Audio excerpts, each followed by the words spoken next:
Perempuan ini rela membunuh ibunya sendiri demi menutupi rahasia gelapnya. Brenda Powell, yang merupakan ibu dari Sidney Powell, bekerja di sebuah rumah sakit di Ohio.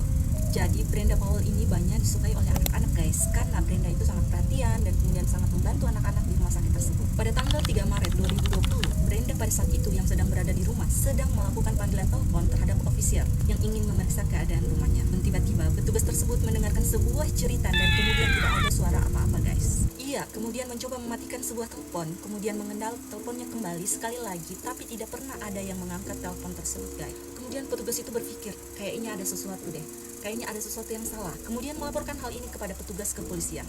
Pada saat petugas polisi datang, mereka melihat Brenda yang sudah jatuh di lantai dan bersimbah darah guys. Jadi polisi ini kaget banget dan mereka pun melarikan Brenda ke rumah sakit, tetapi Brenda dinyatakan meninggal. Kemudian pada saat itu hanya ada Sidney di tempat kejadian. Sidney mengatakan bahwa ada seseorang yang mencoba masuk ke dalam rumahnya dan kemudian ia melarikan diri. Tapi karena mendengar suara teriakan ibunya, ia pun berlari kembali masuk.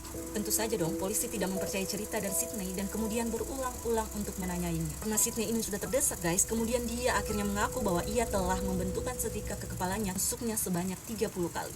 Sidney melakukan hal ini karena takut ibunya mengetahui rahasia bahwa ia telah dikeluarkan dari universitasnya. Gila banget kan? Dia rela membunuh ibunya cuma karena hal sepele kayak gitu. Sidney kemudian dihukum penjara selama kurang lebih 15 tahun guys.